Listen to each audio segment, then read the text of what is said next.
All right. I am now joined by Jason Hello. Myles, Sublation magazine columnist, host of This is Revolution, musician, man about town, and Toure Reed, author of Toward Freedom, and familiar face, I'm sure, to anybody who is watching this. How are you guys doing today? Good. I was cussing out Toure last night, though. What did you do last night? Because you finally watched the movie? I watched the movie, but I had to pay to watch it. Mm. It was a pain in the ass. Mm-hmm. And you were all kind of MFers. And I said, next time this motherfucker want to pick a motherfucking movie on YouTube. Goddamn Abbott and Costello meet Frankenstein or some shit. I was did realize the other night, you know what is entirely available for free on YouTube is Night of the Comet. Nice. Yeah. I just watched that a few weeks ago. It's a great movie. And so when Ben first moved down here, I was watching it, and I think he was writing a column or something. And he was like, I want to watch that movie one day. And we were watching something else on Night of the Comet. I think they talk about it in one of the In Search of Darkness documentaries. And we finally watched this the other night, and it holds up really well.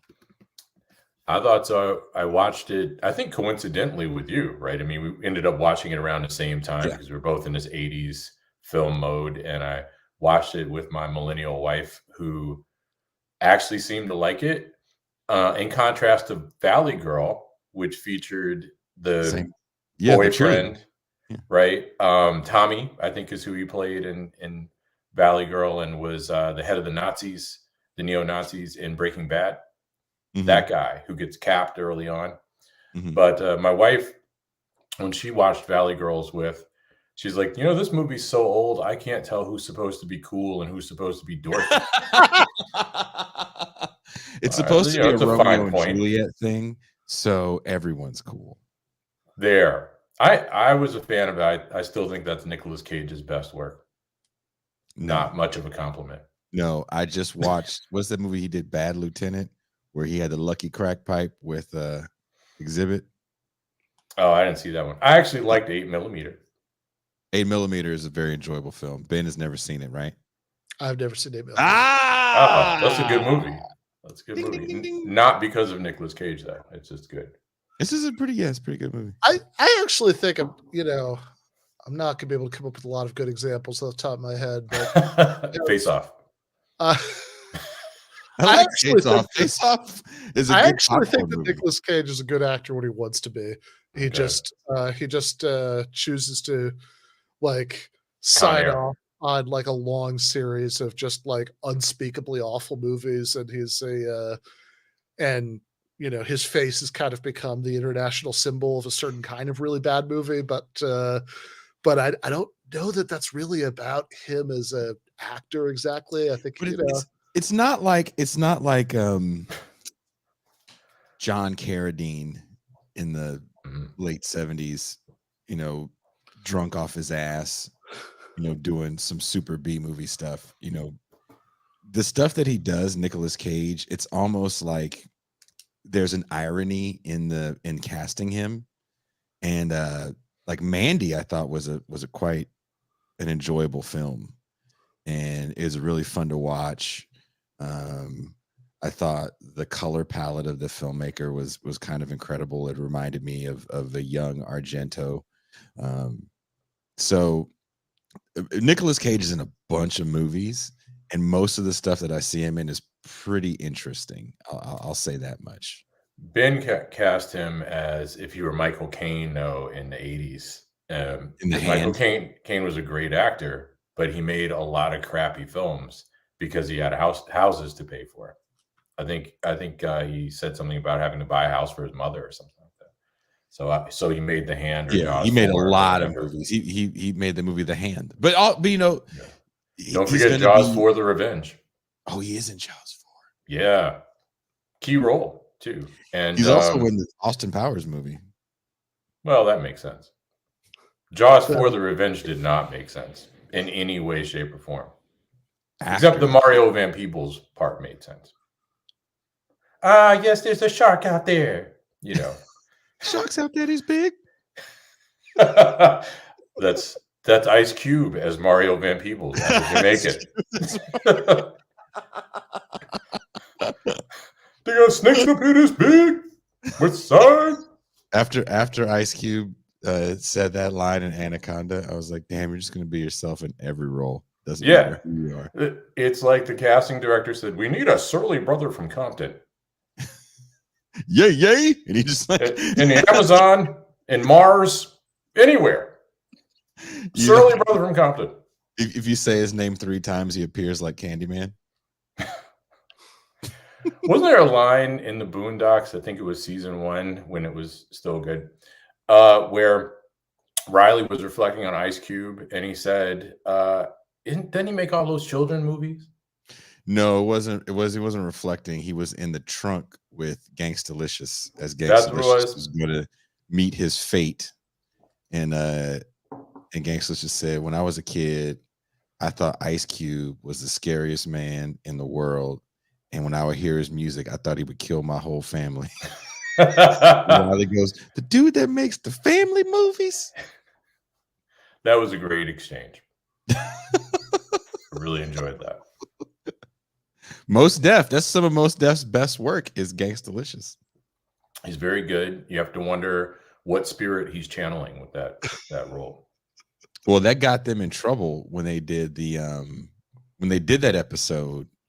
You know, apparently people were really looking for, I can't remember the name of the creator of the Boondocks, but he was going out.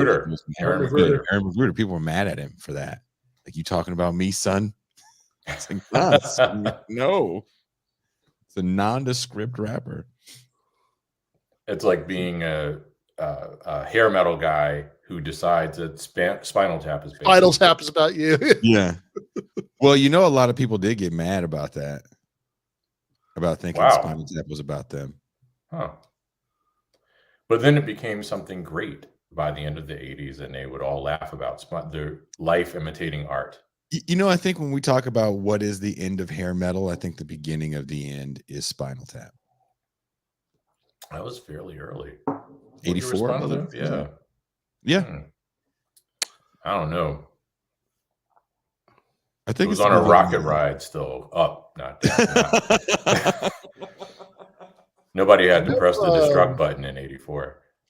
Man, I know that the Stonehenge thing in Spinal Tap, the inches that are supposed to be feet, you know, that was I think that was actually like a real thing with Black Sabbath, that like it wasn't like the version of the movie was funnier, but I think it was like the other way around, that, you know, that it was like massive Stonehenge. Yeah. That was bigger than the actual Stonehenge. Yeah. Yeah, they did it in meters instead of feet, or the other way around. Oh, is that what happened? Yeah, for Black Sabbath, yeah. There's a plane that almost crashed like that in Canada. No shit. Are you being serious? Yeah, it's a real thing. It's is it the Gimli glider or something like that? I think that's the one where they mixed up. It wasn't the pilot's fault, as I recall it, but what do I remember? What do I know? But the crew that was refueling and the pilots were sort of out of sync as to whether or not it was gallons or liters. And it made all the difference in the world. No one died. The plane to this day, I think it was maybe a Boeing 777 or 767, probably is what it was, holds the record for the longest glide of a passenger liner. But they were completely out of fuel in flight. That's frightening, dude. Yeah, I don't like flying. But you fuck up in your car like that, you just pull over to the side of the road. When you fly from where you are to here, that's all gallons. And you're just being weenus. Yes. Apparently. Well, I like trains. I like and road trips. Weenus. I like flying just fine, even though at the I believe at the New York live show, one Jason Myles memorably accused me of getting, and I quote, Jewy on flights.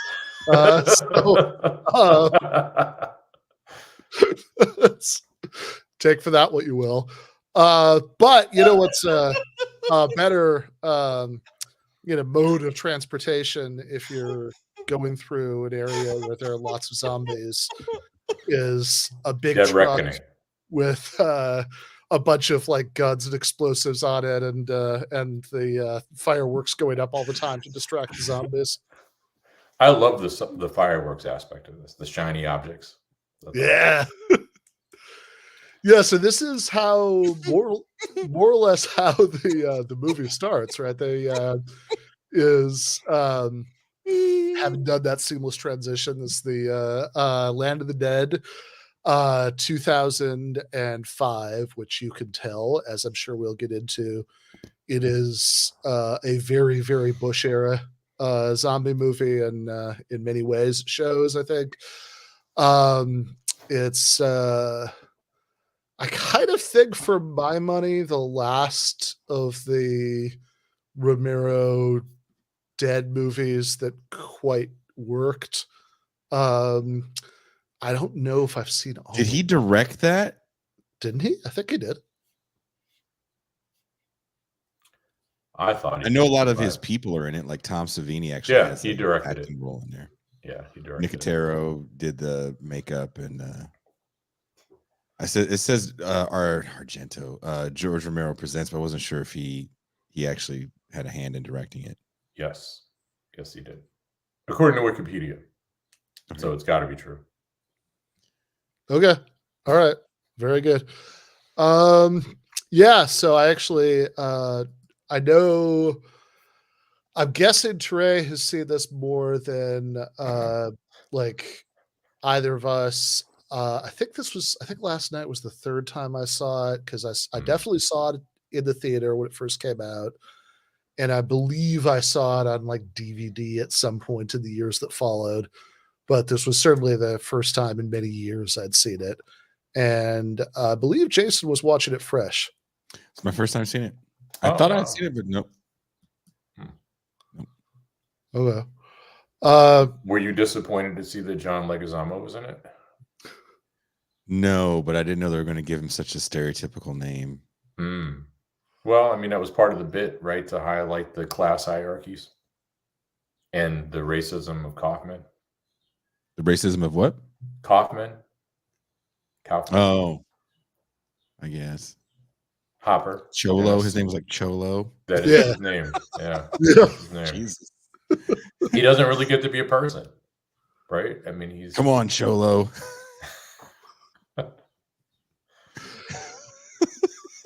It's like he's not even Mexican. He's Puerto Rican. It doesn't work. No, he's like Colombian, isn't he?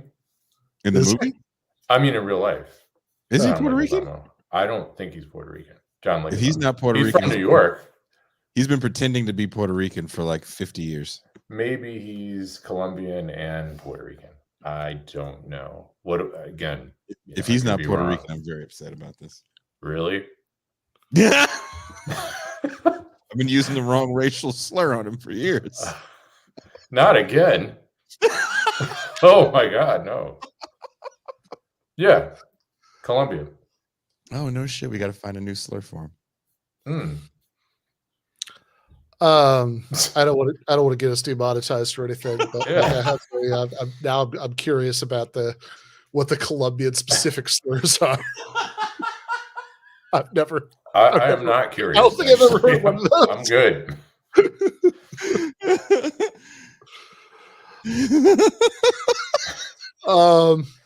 Yeah, so as the movie starts, I think there's like a little bit of a thing where they sort of briefly establish that this is well after the zombie apocalypse, that they've you get a little audio montage of people doing broadcasts where they talk about the zombies and everything, but we find out very quickly that this is well after the initial events where the dead have risen, and some level of civilization has reestablished itself a little bit, at least in this beachhead,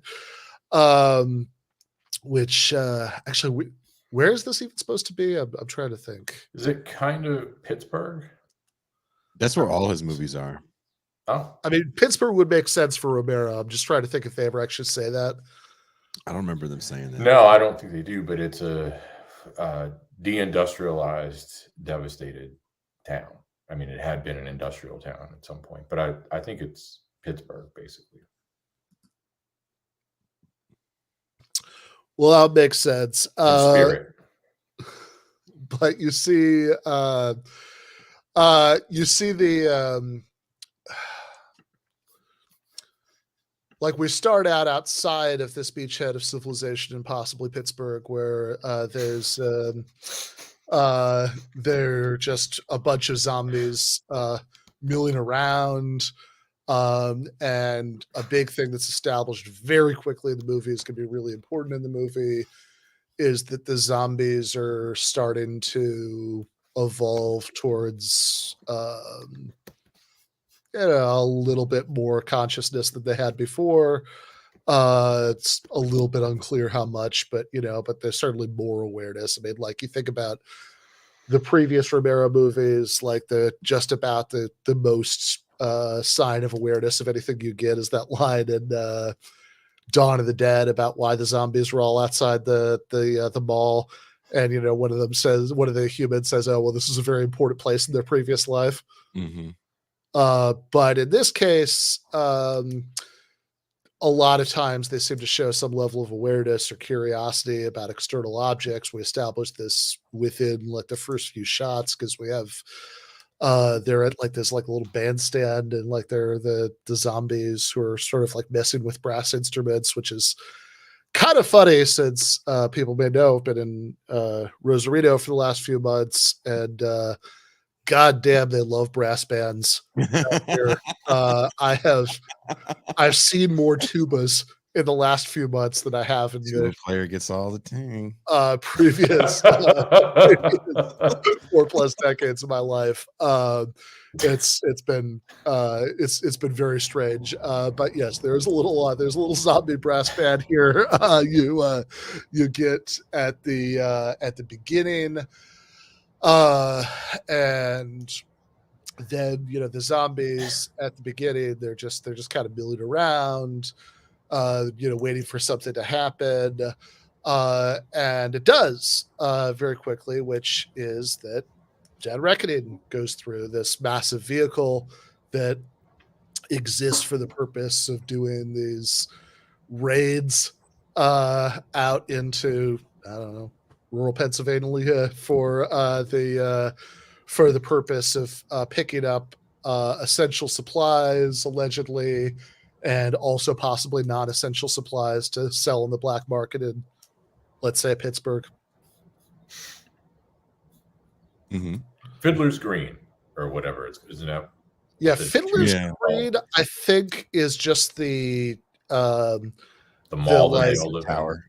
Yeah, that's like the tower where the rich people live. Okay. So once we actually get into the city, which we won't for a little bit, but once we do, we very quickly see there's like, I don't know, it's almost like it almost feels like the ads in Blade Runner for going to live in the colonies that you see these ads for living in Fiddler's Green, although I don't know who's watching it, who's going to be able to actually do it, which we also find out pretty quickly because it is super exclusive. So that's the mall tower thing where the rich people live, but then there's the area outside of it where the poor people who are still within the beachhead, they're still they're still safe from the zombies live. And then there's the great mass of zombies pressing in from the outside. And this is definitely, I think, out of the probably more than any of the other of the Dead movies that I can think of, this is definitely kind of makes you feel for the zombies pretty quickly in many ways here, because they are like one of the things that like within like the first half hour of the movie, you see zombies who are just kind of kept as like to make parties more excited, that like as people like well, it's like the girl walks by with her drink. There's like a chained up zombie lunging at her. It's like, ooh, zombie. Yeah, that was great. Had people taking pictures with them. Yeah, the zombie fighting where they would put the zombies in the arena to fight over food and then each other. Yeah, that was kind of interesting. There were zombies who were hanging to use for target practice. Mm-hmm. That was crazy. And you see, right at the beginning, when you are outside of Pittsburgh, you're at the bandstand. There's the main zombie. Does he have a name? The MLK / Malcolm X zombie. Yeah, Toure calls that guy the MLK zombie. So Toure, can you get into why you call this man the beacon of hope MLK zombie? He's MLK / Malcolm X in one because of the zombie, gun, right? Yes, right. Well, let's work our way up to that because he's already past the part where the dude is communicating. Well, so he has like right at the beginning, like the MLK zombie is standing around with the other zombies. Again, he seems to be the most aware of his surroundings. He's communicating to some extent throughout the movie with the other zombies. He sort of like grunts at them, but they seem to understand him. Wake up, people of Zombie Forest! You've been hoodwinked, bamboozled. That's what happens practically, but in zombie speak. Yeah.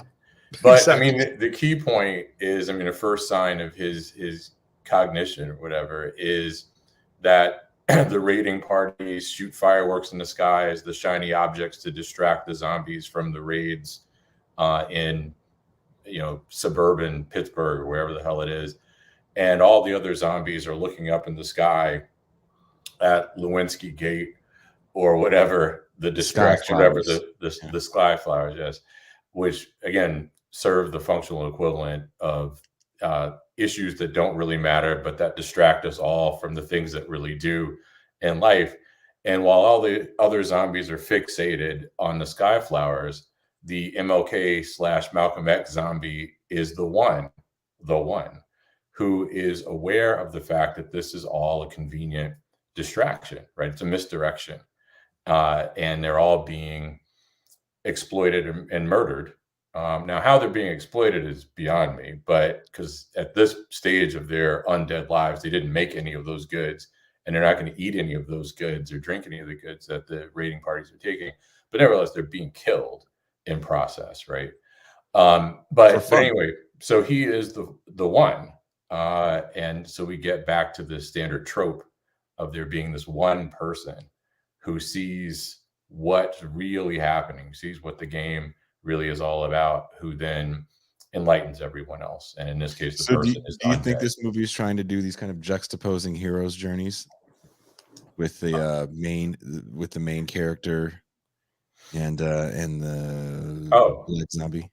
Well, there's a class, and he's like the only black zombie too, so it was like super zombie racist. Well, there's a class hero dimension to this, right? Because you've got Riley played by Simon Baker, and you've got MLK Martin Luther King or MLK Malcolm X zombie, and they both kind of see the situations for what they are.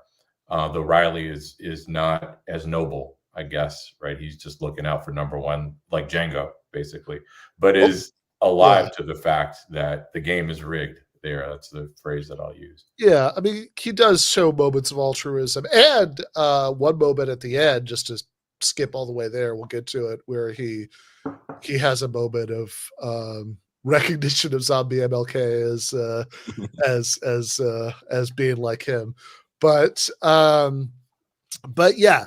So as they're and there's a nice juxtaposition between Leguizamo and his character Cholo and Riley too, as two working class tropes. I guess the one who wants to be part of the system, which is kind of a standard role for a black or brown character. Actually, that's the most racist part to me. I mean, that amplifies the point about the name practically, but that trope. And then you've got the working class white guy who is Riley, who understands that the game is rigged and doesn't want to play. So he doesn't want to get on board this corrupt system. He just wants to go off and do his thing, right? Mm-hmm. Alone with no one around. Well, his buddy, his sidekick. Yeah. And then eventually his love interest. But yeah. Asia Argento. Yeah. Yes.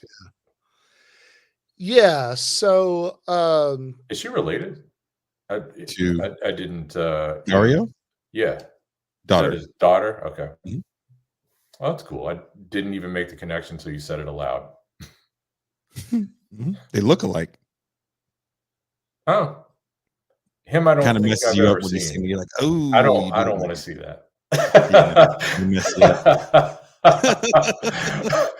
Mess it right up. No.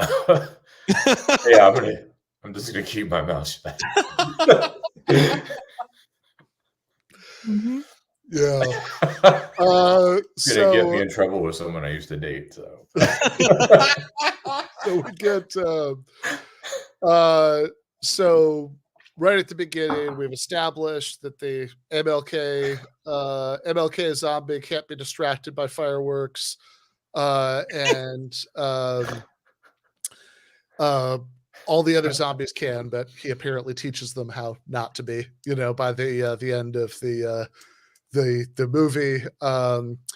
So yeah, make whatever culture war jokes you want to there about the fireworks that all the zombies stare at, so they don't notice the people shooting them, and then we have another big conflict between Riley and Cholo that is established early on because Cholo risks the lives of him and his crew, and one of them actually dies because he wants to hit up a liquor store during the raid so that you can sell he can sell the stuff in the black market, and he also wants some cigars as a gift for Kaufman, who we'll get to in a minute. And then the guy gets bitten by a zombie, and there's this scene where he's like, Cholo's about to shoot him, and then he and Riley are arguing about it, and then the guy just shoots himself. And then we get back to Pittsburgh. We establish that Cholo's big goal is that he himself wants to live in Fiddler's Green. And Riley correctly says they're not going to let you do that. And we find out very quickly that this is true when we introduce Kaufman, who's the leader of the whole deal. He's the head rich person. And I believe what I remember reading at the time is that he actually, Sopper said he based his performance on Donald Rumsfeld. I can see that. That feels right. Yeah. It's kind of cool that this film came out not too long before Katrina, right? Didn't it come out in the summer of 2005? Yeah. Mm-hmm. And as I recall it, there was a lot of some of the reviewers at the time had made reference to the politics that were baked into the film and in contemporary issues, but we'll get to that. Yeah, for sure. And something you see very quickly right after we get into Pittsburgh is there's a very minor character, but he does show up at this scene at the beginning, and then he shows up at the end,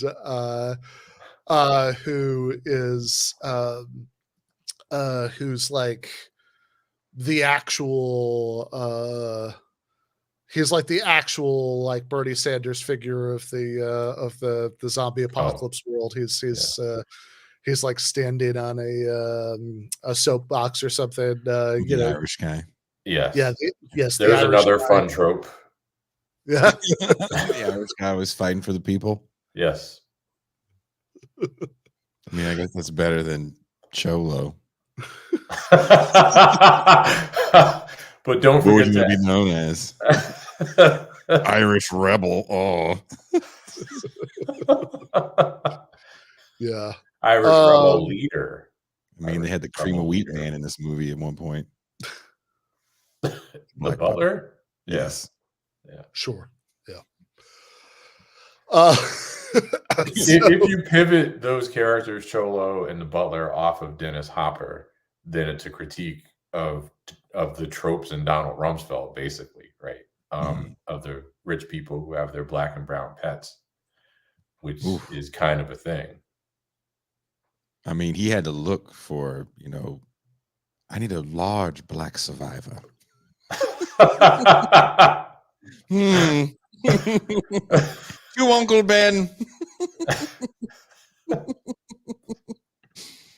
So yeah, to find a guy that looks just like the cream of wheat man, that was a bit of a Star Search kind of American Idol type thing going on. That was some part wardrobe though. Some part. No, did you see his hair too? I didn't like cream of wheat, so I didn't pay. I'm more familiar with Uncle Ben, unfortunately. That's how black nationalist he was. Like, I ain't eating nothing with a brother on the box. My dad was a cream of wheat guy, but I preferred oatmeal. And he was like that too. Only the generic, son. We can't have you eating this. That's the white man's cream of wheat. Wow. Is that a recording of Adolf Reed? Just like that actually sounds like the zombie brother in Omega Man. Looking up there, brother. Living in that honky paradise, brother. Honky village. Forget the old ways, brother. Let us put the racism and prejudice behind.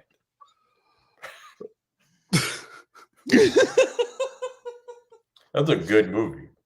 When the cream of wheat man started running away at the end, I just shook and then kind of, what do you mean, we white man moment? That was what do you mean we?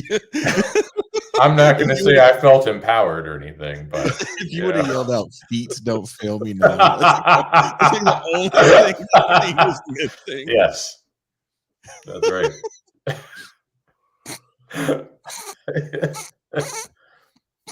Sorry about that.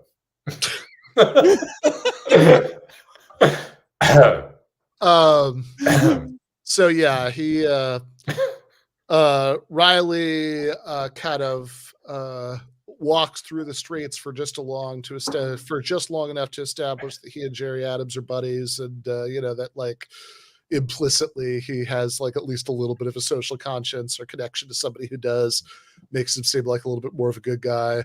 And then he goes into the club where there is for business reasons, something about a car, and the club is the one that features zombie fighting, and where you use the zombies are in the ring, and you have and you like put a live animal in there usually, so they can like fight over it. And except in this case, there is a live person who is in there, is Argento. So then then Riley has sees this and intervenes to save her.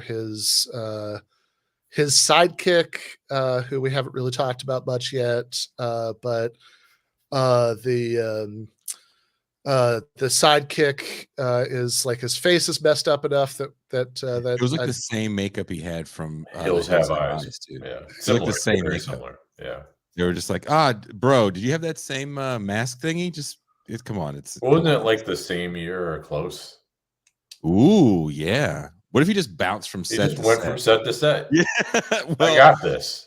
Hills Have Eyes, I believe, was filmed on location in somewhere in Africa.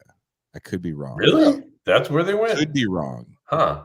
Check that, Toure. You're over there being fucking little Well, normally you do. But you do it in advance. And you come in looking all erudite and shit. I didn't today. There's a lot going on in my life. Dude, do your thing, Toure. Why are you Okay, sitting there I'm not typing? fine. Jesus, man. I didn't know you were serious. Yeah, All motherfucker right. think because his hair is better than everybody else, he ain't got to type.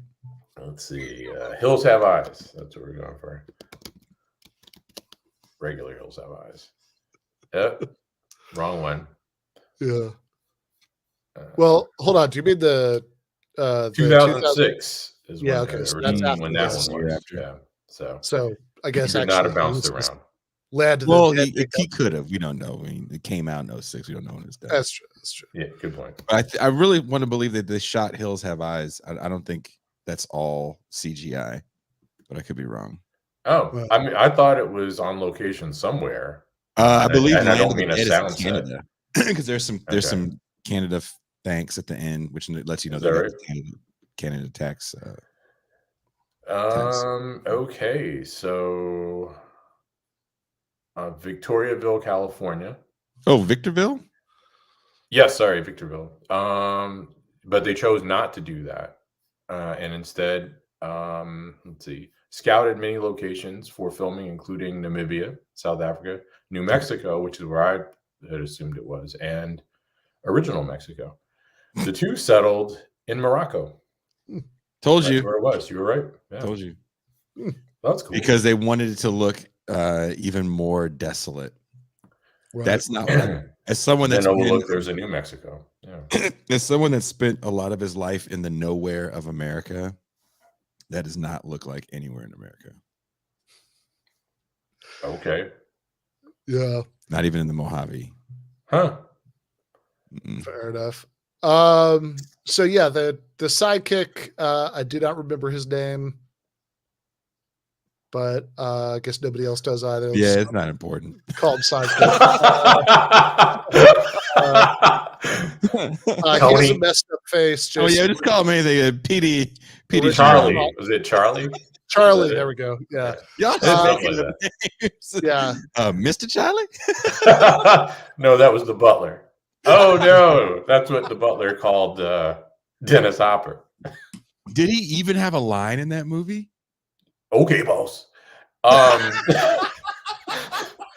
For all intent and purpose, that was his line. Yeah. So he said some things. He did. I think he said something. So Charlie does Yeah, a he lot did. of self-deprecating banter.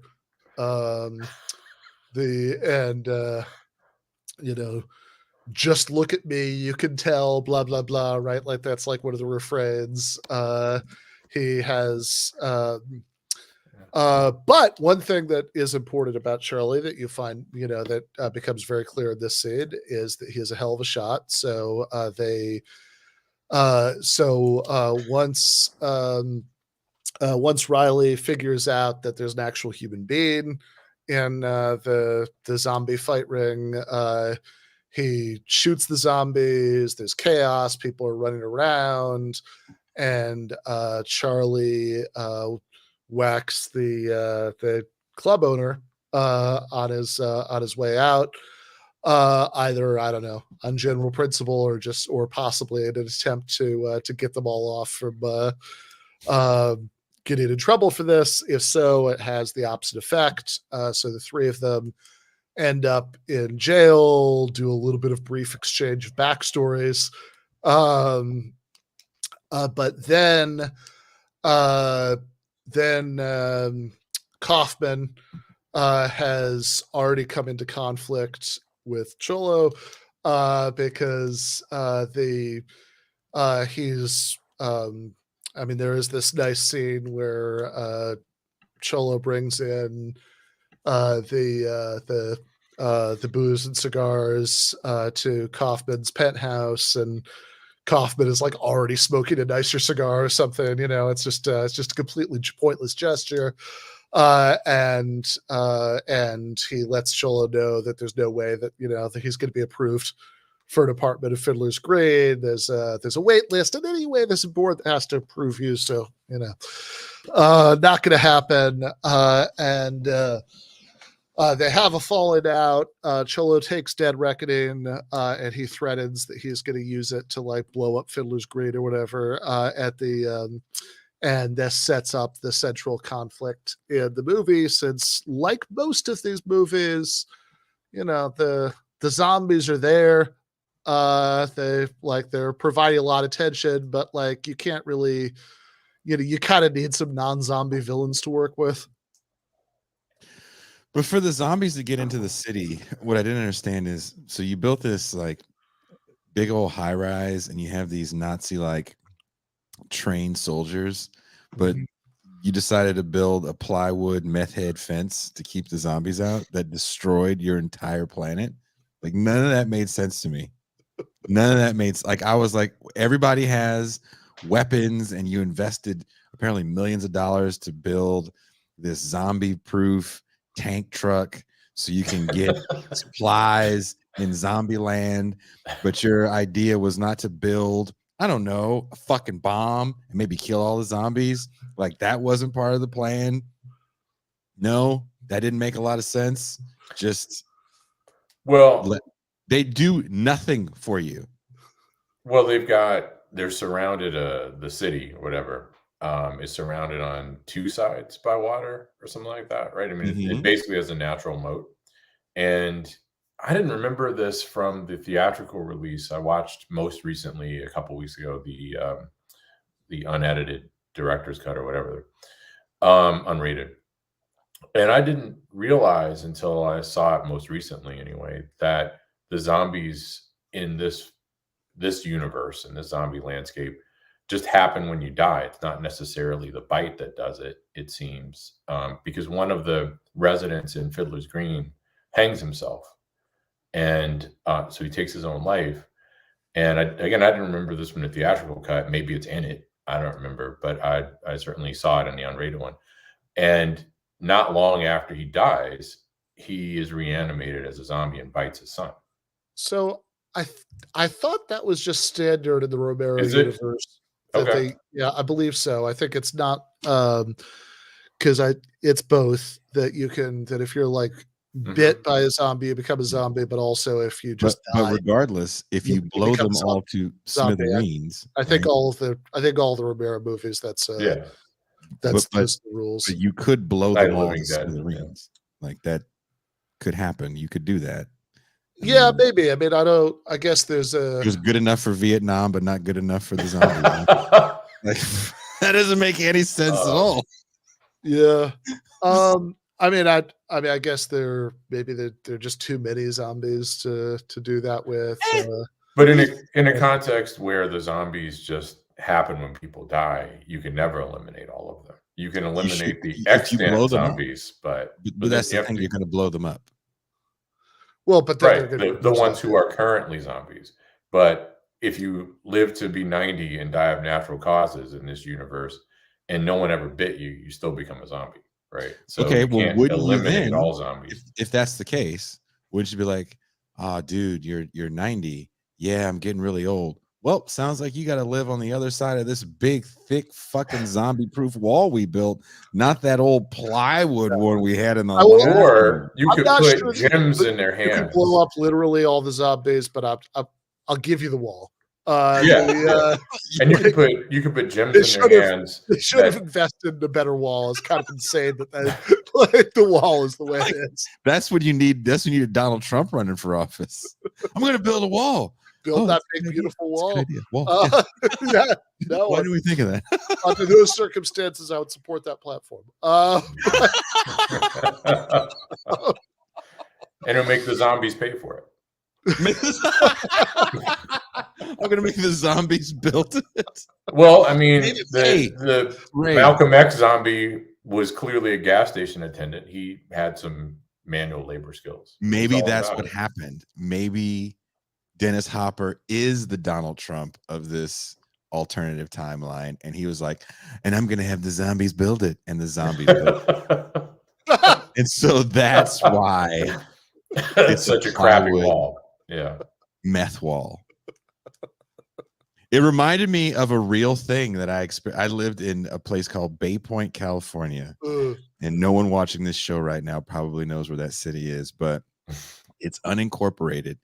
And there was a man that had a house but he would invite all these people over and they would just do crazy amounts of meth. And if you've ever seen someone that's really effed up on stuff like that, they turn gray when they're about to go. And we would see him from time to time, and I was like, that dude's about to die. And he ended up dying in his RV. Not even in his house. He died in his RV. He was in there for about a month. Oh, and man. And then finally, the sheriff. So we live in an unincorporated city. You don't have police. So the sheriff finally came. I don't know who complained. There was just all these tweakers there. And so the sheriff got him out. They pulled him out. And they condemned the house that he had because it was just, it was disgusting. And so the guy's family, his surviving family members, didn't really have anything to do with him. So the house just kind of just stayed there for a while. So the tweakers never left. And they got a series of like garage doors and plywood. And they just surrounded the house with it. And that's what I thought of the zombie fence in that movie. I was like, oh, it's like Metropolis. I was wondering where this is going. All right. Yeah. Fair. It's like the same thing.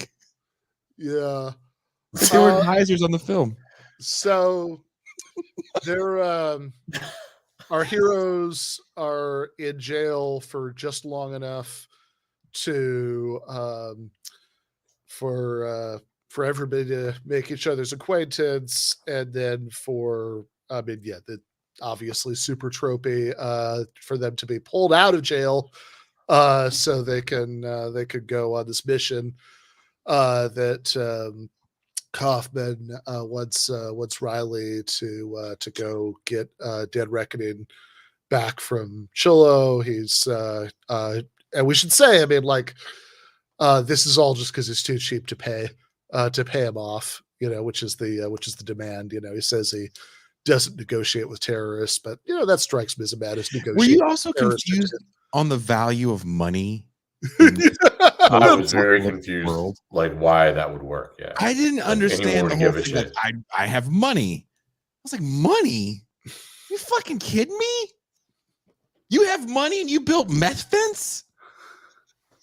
It's also particularly confusing that Cholo wants the money, because like I could just about accept that within the free state of Pittsburgh, they're like they've actually like reintroduced a money economy, right? And it's like, okay, fine, right? Like so script. like money is worth something internally, right? But it's like, what the fuck good is that going to do him if presumably he's not going to like extort the supreme leader of the whole thing and then like stay in Pittsburgh, right? So like, I mean, you can't, it's like the you can't spend the itchy and scratchy bucks outside of itchy and scratchy land, right? I don't know what he's supposed to do with this money anywhere else. Yeah, because remember when he goes, I spent millions of dollars on Dead Reckoning. I'm like, who did you buy the steel from? Yeah. You couldn't barter in this. You couldn't just take it off of a fucking building? They clearly scavenged that. Yeah, I mean, it doesn't look cool. So he just lied when he says he spent millions on that. He's like, just trying to figure out like, the whole. That was just one found thing this stuff, put it together. But it sounds the money part kind of fucked me up. So I was like, wait, I think though, since the point is an allegory on the shittiness of neoliberalism in the Bush years, then that's one of those things you just have to suspend disbelief for. You can suspend disbelief for The Walking Dead. You can, and I mean zombies, not the TV show. Then you could suspend disbelief for the value of money because it's just a vehicle for exploring the shitty politics and class structure of the early 2000s. Right. I mean, again, taken literally, it is very confusing. But stupid if taken literally for the reasons you said. Money for. Yeah. You don't need money if you're stuck on a deserted island, right? You need water. I've watched Naked and Afraid. Nobody's looking for dollar bills, right? Well, remember he's like and food and shelter. Remember he says like, I gave the people drugs to keep them occupied. I'm like, okay, so it's an allegory, right? But no, that's just okay. I get it. But you gave people drugs. I'm sure you gave people I'm sure there were some tweakers there. They could have stripped the building in no time. Wait, the tweakers weren't the zombies? You're You're getting deep there, Reed. They don't. Yeah, there aren't any actual zombies. Those are just the tweakers. No, because the zombies would have took apart more shit. They would have been fiddling with just digging holes to China. Yeah, they would have never left the island. It's like there's all these TVs to take apart. What do we? How did all that skin get on my arm?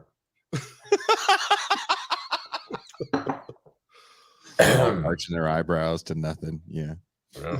Pulling out their eyeballs. They didn't. Oh, imagine a tweaker zombie.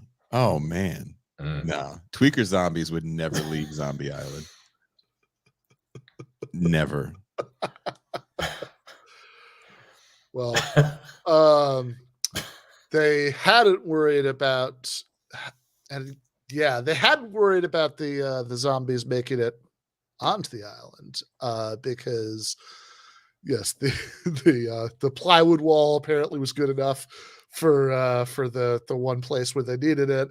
And, can you imagine the people building it? Like, okay, now we're done. Yeah. Okay, so now I'm starting to come back around, right? Because it's like you spent millions of dollars on the corrupt contractors. Like, oh, whatever, this is good enough. It's fine. There's a mall. It's air conditioning. There's a mall. There's a literal mall. People were shopping. They had bags of shit they bought. Navel rings. Navel, yeah, someone had a navel. There was a whole bar. Mm-hmm.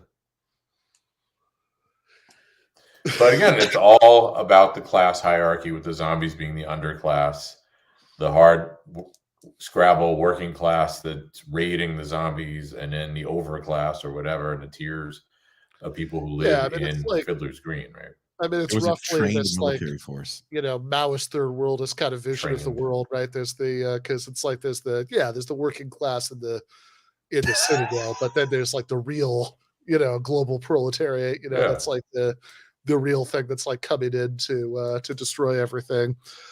That they're still trying to keep out.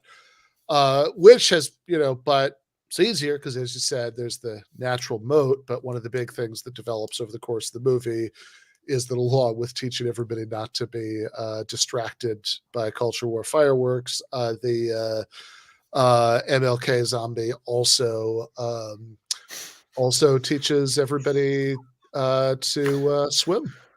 I think they just walk. They just walk across because they can't. Yeah. They don't need air, and in fact, I know they just walk across. That's what happened. It would have been better if they just floated and never got there. Like, oh shit! Ooh.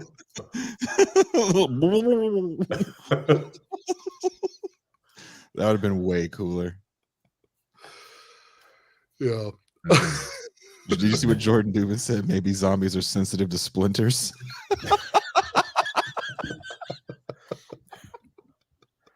Did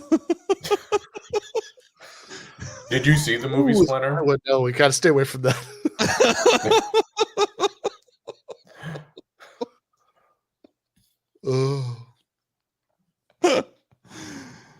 Some of the plot devices in movies that are supposed to stop the bad guy are so last minute, and Splinters would have been kind of awesome. Big splinters, which they do use in The Walking Dead. Do they really use splinters? They're not splinters, but they're big spikes that they put at an angle, and the zombies just walk into them because they're zombies. And how much of The Walking Dead did you watch? I watched long enough to appreciate the fact that it's a horribly fascistic, dangerous television show.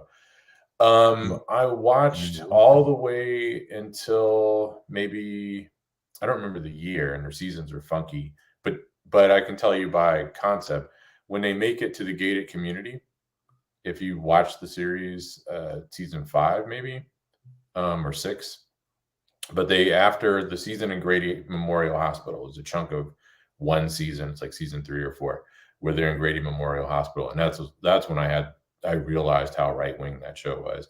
Not that the gun is the answer to all of life's problems, doesn't tell you that from the start, but whatever. Then the following season is when they make their way to a gated community. And among other things, Rick, the sheriff, the Posse Comitatus sheriff, actually references broken windows policing affirmatively. And I really wonder how that would play today, especially since that show's right-wingedness was masked by the diversity of the cast and the leadership roles played by people you wouldn't normally expect to play leadership roles, like the prominent role of a Black woman. Michonne, I think is that character's name or something like that. But yeah, it's a pretty horrendous series and roughly 6 seasons, and I continued to watch on and off after that too. So actually, yeah, I did continue to watch it. So what? So you like zombie movies more than I used to dislike zombie movies intensely, and because I thought the whole trope was stupid. But I came to appreciate it in the 2000s with films, with 28 Days Later, Dawn of the Dead, Land of the Dead. Later, Yeah, I really appreciated the metaphorical quality of those films in that era. Though there's a horrible downside to it, right? I mean, because on the one hand, after September 11th, you can see that a lot of people can envision the end of civilization and the government's ineptitude and all that stuff to save us. Failing to make the connections with neoliberalism, but amplified by Hurricane Katrina, which is one of the cool things about this film having come out the summer before. It was summer of Katrina, right? Because Katrina was in August. So all that stuff, that's great, except I think the way that those disaster end of the world films have played is just a kind of fatalism. We just sort of accept that this is how it's going to be, without realizing that it doesn't have to be this way. It's that the system is definitely fucked up, but obviously it used to function much more effectively. And there were a lot of reasons that it functioned much more effectively. But one of the big ones is, people actually utilize government to make regular people's, not bankers, lives better. And that reality, I think, is kind of lost on us collectively. So I'm conflicted about the genre, but I did in the 2000s and early 2000 teens appreciated the genre for those allegorical reasons. Yeah, I mean, I probably like zombie movies the most of the three of us. I always have. Really? Yeah. Yeah, I always liked all those movies. Dawn of the Dead, the original one. I mean, that's a classic for a reason. I think I watched this when it came out, I remember enjoying that. I definitely see, the point about the fatalism. I mean, I guess it's a circumstance under which fatalism is justified. I mean, if if your problem, the problem that you're trying to solve is like, war, poverty, or economic inequality, those things are potentially solvable. If the problem you're trying to solve is that everybody who dies comes back to life and tries to eat you, then can't figure that one out. I don't know that there's much to do. I mean, at least in the 28 Days Later universe, it's literally just a virus. Like if you're not gonna, if you have a heart attack, you don't become a 28 Days Later fast zombie, and so there is the theoretical potential that the virus could be contained, which they kind of in a month potentially, right? Because they starve to death because they're so rage filled that they don't eat. So that's a good deal. Yeah, if you can hunker down for a month, effectively. Yeah. Yeah. It's the 28 days to stop the spread. Yeah. Shelter in place. Yeah, could do COVID lockdown. Yeah, exactly. You could do 28 days. I mean, Jesus. I could totally do that, man. I got guitars and canned goods. I'm set. And as long as the electricity is working, I'm good, man.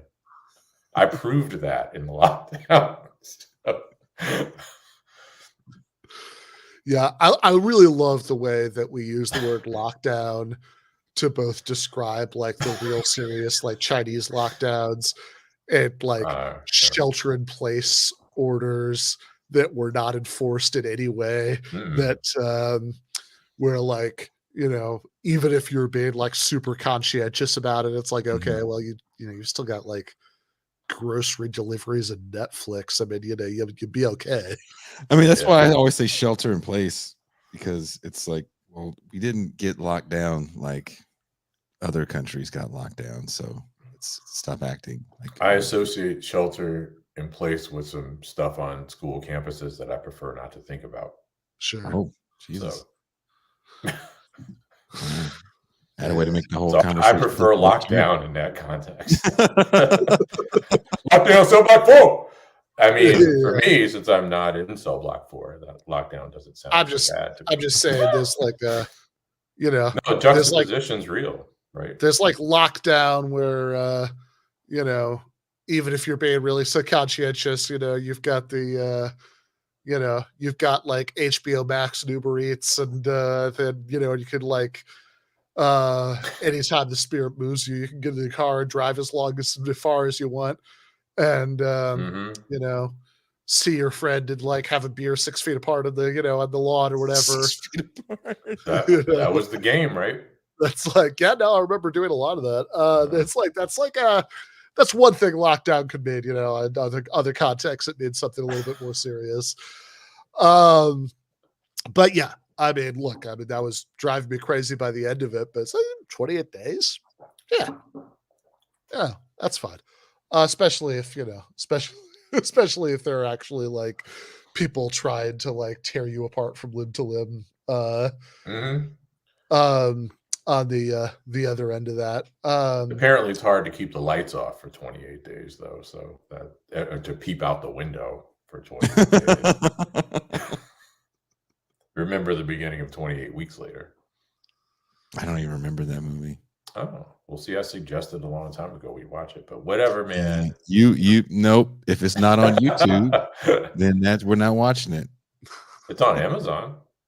If it's not, okay. All right. So Night of the Comet it is. Totally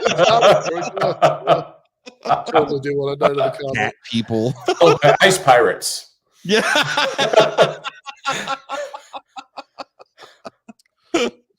If it's not from 1984, it's not a Charlie Band movie. From Beyond. Creepazoids. Ooh. Inseminoids. Inseminoids is on YouTube. Is it? I went down a YouTube movie rabbit hole today, and there's a lot of movies on YouTube for free that actually surprised me. They were on YouTube for free. Yeah, man. I mean, I'm glad YouTube wasn't a thing when I was in Catholic school, in particular. If Inseminoids is on YouTube, Jordan Dubin, I'm not going to steal a movie. I'm sorry. Not going to steal a movie. Okay, someone worked really hard, and I want them to get all of that eighth of a penny they're going to get for me watching it. Unless it's on YouTube. They're going to get eighth of a penny if they uploaded it. If not, someone deserves that penny for uploading it. There you go. So yeah, I should also say that Riley's goal in all of this is that he wants to go to Canada. Not really sure what he sees in it, except maybe that he just doesn't like this little bitty society and he wants something else. But zombies don't do well in cold. Is that what he said? Not that thing I said, but he just wanted to, he was like, there was no one there. He was like, there's no one in Canada. And I was like, oh, really? Think about that. Compared to the United States, nobody lives in Canada. I mean, yeah, nobody lives there now before the zombies. Like, why do you think they all left? Yeah, Canada's ginormous, and there's something like 38 million people. I think it's 42, but no, it's 42 million Black Americans and like 38 million Canadians. Yeah, Canadians of all races, and Canada, I think, is in terms of square miles, is the second largest nation in the world preceded by Russia, which is unbelievably large, right? So America's hat is vastly underpopulated when compared to the United States. Oh, have you ever been to the Badlands out there? Oof. In Canada? Yeah. No. But I've been to Montreal. I've been to like where people are. You never been to Moose Jaw? Yeah. No. I mean, other than whatever random winery in British Columbia Cuba's wedding was at, the only place in Canada I've ever been is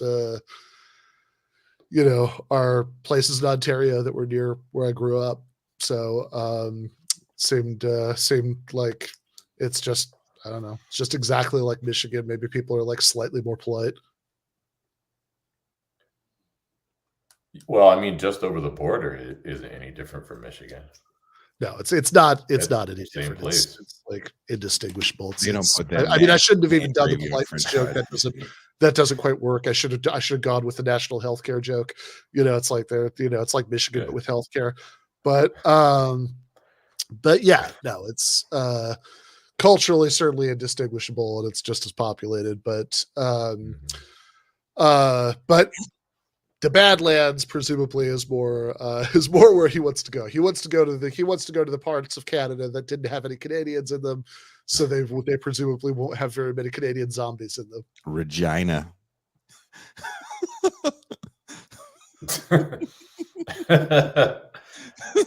Well, this is a Beavis and Butthead moment. I'm sorry. I mean, he said Regina. Regina.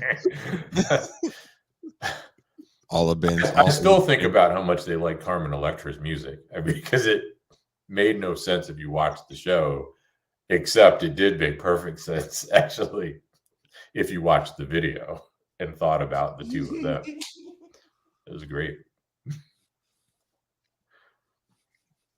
And it's made a comeback, right? Beavis and Butthead is back. Does that translate? Yeah, or is this a Gen X nostalgia thing? How it would, because I mean, if you don't, I mean, I don't understand what you get out of Beavis and Butthead if you take out the videos, right? I mean, like the whole thing. It's all structured around watching music videos, which I'm pretty sure for most people now is something that like maybe is a combination of words they've heard of, but doesn't really mean anything to them. I don't even know if it's the same thing or they're just replaying old ones. I honestly don't know. I thought there were new episodes, but I don't know. I haven't watched. They have a new movie too, like going to space or something like that. Jesus. Sure. I think that doesn't sound good at all. What was the theatrical release one in the mid-90s? They Take America or something like that. Beavis and Butthead. Yeah. Beavis and Butthead Take America. Yeah. I saw that in a theater in New York. It was. Did you really? Yeah, it was a good time. There was the best part for me though wasn't the movie.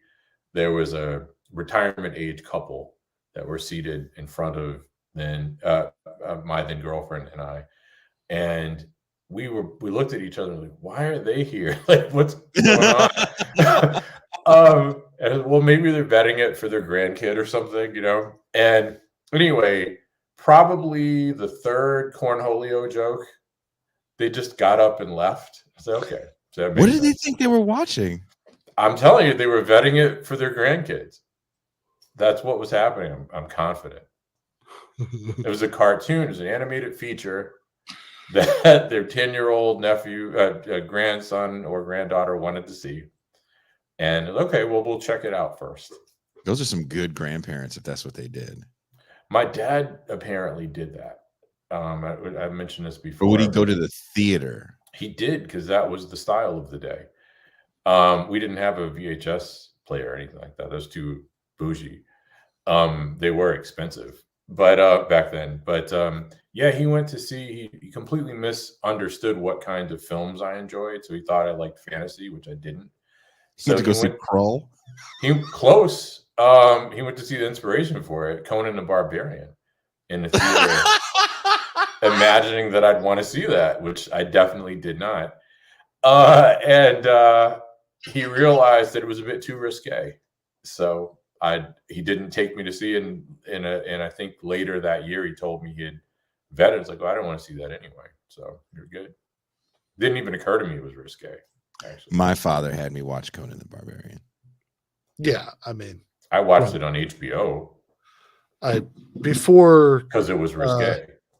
When I didn't know Jason very well, the first few times he's on the show, most of them were for movie streams. We were doing this once a week, and this was just like a constant thing that would come up.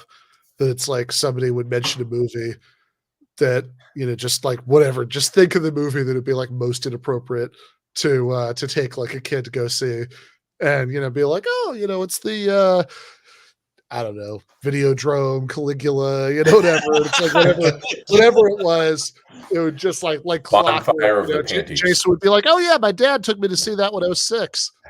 Yeah, my dad. Yeah, he was he's kind of a stereotypical weekend dad in the sense of like you go to the video store and he would look at me and he'd say, you go get a movie for yourself. And then I would find something that I thought was cool, and he's like, "Nah, that looks horrible." And then he'd pick up like Rambo, Platoon, just something. That's right. That was yeah, was it Full Metal Jacket? Like, oh, you're gonna watch this? Like, oh well, there I go again, fucking up, I guess. So wait, how old were you when you were watching Vietnam War movies with him? 6 and up. Oh, okay. Well, whatever he was watching, like he was also one of those guys. I don't know if your dad did this too. You fall asleep with the TV on. Like we were trying to watch something together, and he'd fall asleep. And if I tried to change the channel, he'd wake up and be like, "I'm just resting my eyes." Oh, yeah. And he wasn't really. He actually wasn't mean at all. I don't want to paint a picture of him being a mean man. He really wasn't. But I just didn't ever want to piss him off because I didn't want to see that side of him. Sure. And so I would be too scared to change the channel. So whatever was on was just on. And I wasn't going to wake him up. Sure. And sometimes he'd wake up and be like, oh, what are we watching? Oh, whoa. And like Revenge of the Nerds is on. He's like, hey. Then you get a very uncomfortable lesson about the birds and the bees with your dad. And date rape in that film. Yeah, and what right? not to I mean, that does not age well. There's the because it's like I guess that's rape by deception, right? The Darth Vader mask or whatever. Yep. Well, though it's like also it's like that old timey play kind of version of it where it's like, really? Even when I watched it the first time, I was like, I don't know if anyone's going to be that cool. Oh, that's totally fine. You're not, dude. All right. Oh, and wow. That was 16 Candles. Cool. Whatever. Yeah. 16 Candles, same thing. Yeah. Roughly the same era. Yeah. Mm-hmm. Hella rapey. Yeah. Some rapiness in those 80s movies. Pretty rapier creepy. time. It was a rapier time. Yeah. A rapier time. Yeah. Fair. The look. Well, looking ahead to a murderier time. Dystopian future. Yes, the dystopian future. Eventually, Riley and Charlie and I actually don't know Asia Argento's character's name. Asia Argento. That's all you need to know. All right, fine. She's Asia Argento Her in name every is movie. Slack. Slack? Yeah. Okay. Oh, awesome. Why does everybody have regular names except for her? The zombies don't necessarily have regular names. There's somebody named Foxy, and there's Pretty Boy.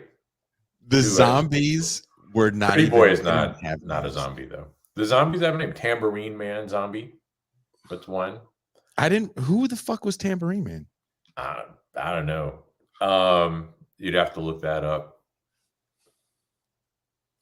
Hippie ass zombie. The machete zombie. I know which one that was. If you see if you ever go to a live show and there's a dude holding a tambourine, you know that dude sucks. Like as a person. Oh, and I think the Malcolm X MLK zombie was Big Daddy Zombie. He was the big. So he was like, they gave him a pimp name or some shit, right? Big Daddy Zombie. Say the whole name. Nah, don't call me Big Daddy. It's Big Daddy Zombie. A zombie named Big Daddy. Man. Afros. Yeah, he was Big Daddy Zombie, Eugene Clark. Jesus Christ. Why Who the fuck had a tambourine? What zombie had a tambourine? Was he lead singer zombie? What a fucking tambourine?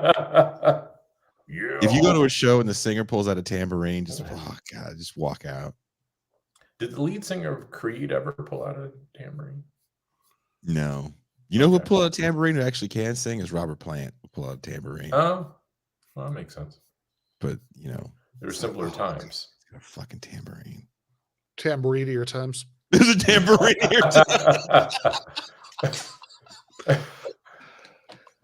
So Riley and Charlie and Slack do in fact get Dead Reckoning back. Cholo meanwhile has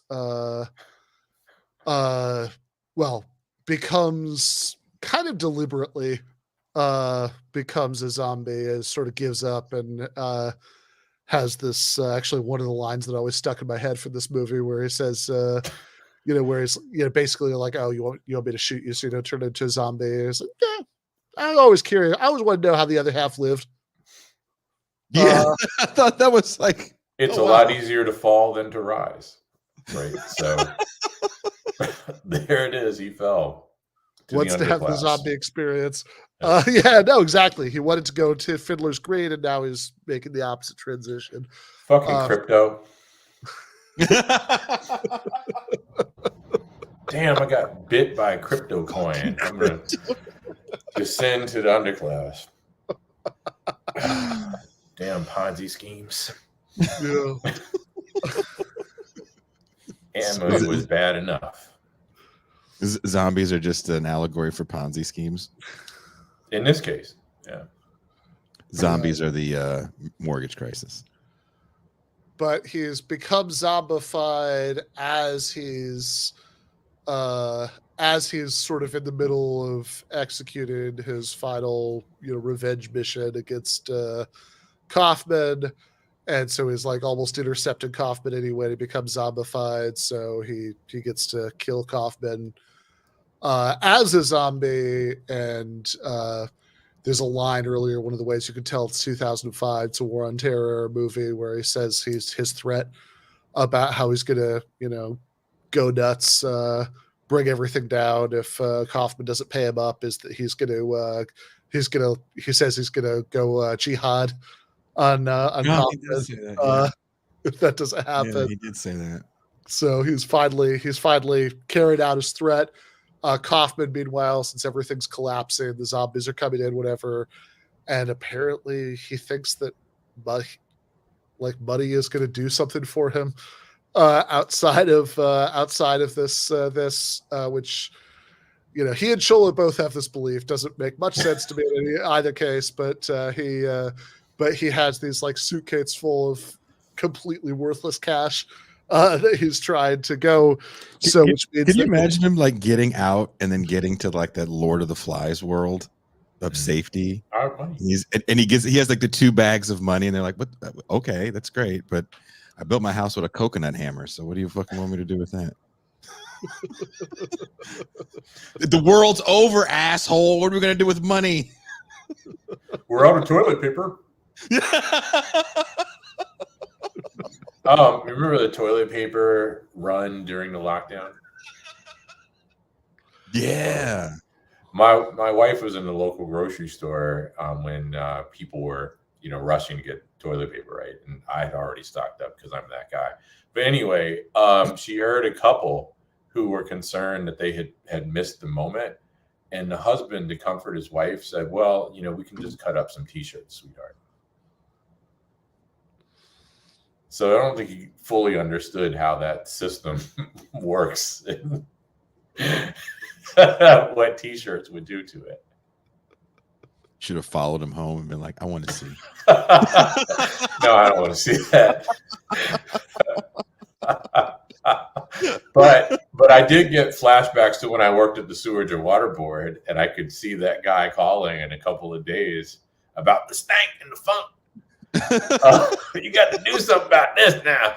The stank and the funk. Kept calling you at your job. That actually happened. This guy called me because I was a dispatcher at that time. I was 22. And he's, oh, man, you got to do something about the stank, the funk. So are you saying you have a sewage problem, sir? Oh, the stank, man. What you talking about? I got the stank and the funk. You got to get somebody out here. Like, I understand. I just have to ascertain if this is a water or sewage problem. And as you have a problem with stink and funk, that leads me to conclude that this is a sewage problem, but I need confirmation from you, sir. And the worst thing about it, I didn't appreciate this because I was basically a kid, right? I mean, legally an adult, obviously, but looking back on it, I was basically a kid and certainly wasn't a homeowner and didn't think about this kind of stuff as basically a kid, is I had to ask him, or point out to him, rather, that the first step in the process, he was not going to get immediate relief because there was a process he had to follow. And the first stage was for him to call Roto-Rooter to snake the line to make a determination as to whether or not the sewage backup that was the source of the stank and the funk that so animated him. We had to determine whether or not that backup was on the customer side of the line, of the property line, or the city side. And if it was on the city side, then I could dispatch a truck to fix this problem. If it was on the customer side, which is often the case, that was 100% on him. And it was thousands of dollars this would be in a number of days, I would guess, before he received relief. So poor guy, right? I used to have some good stories. Not as good as a 911 operator, but honest to God, the stank and the funk. You know my cousin Kim, she'll affirm this because I called her in real time. As soon as I got off the phone with his brother, I was like, oh my God. And yeah, I know my call was recorded when I called my cousin, but fuck that. That shit was funny. Poor guy. Yeah, 911. No pun intended. You remember, oh God, maybe like 15, almost 20 years ago, probably 20 years ago, when there was that 911 campaign to stop having people call 911 for non-emergencies? No. Yeah. You don't remember that? No. Oh, I knew someone who was a 911 operator. She told me she had the best stories. And she would get calls, had gotten calls for like people who would lock themselves out of their cars. And she's like, that's not really the purpose of 911. This is for emergency. Well, no, this is an emergency. It's cold and I need to get in my car. No, doesn't work that way. And they would play the calls that weren't serious. I think you can find it on YouTube. But one of the funnier ones was when these people had eaten edibles and they got too high, so they called 911 to tell them that they were too high, and they were scared.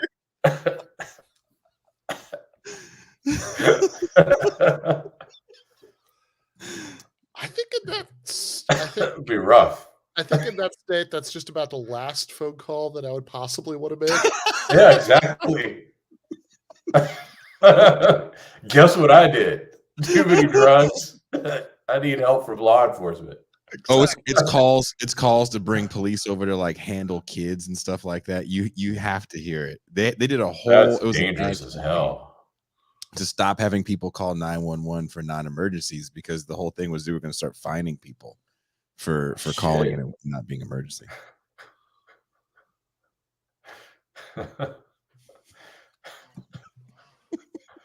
Well, an actual emergency. We did skip over Jason's favorite exchange in the film between Feats Don't Fail Me Now and Kaufman. So Feats Don't, Jason, would you like to revisit Feats Don't Fail Me Now? Previously known as Okay Boss. Yeah. The butler was just so happy to be Dennis Hopper's butler because he was like, he knew like this, my life is gonna be great. Right, man. The butler and the guy that called Toure was the same person, by the way. It's a black jazz musician from Louisiana.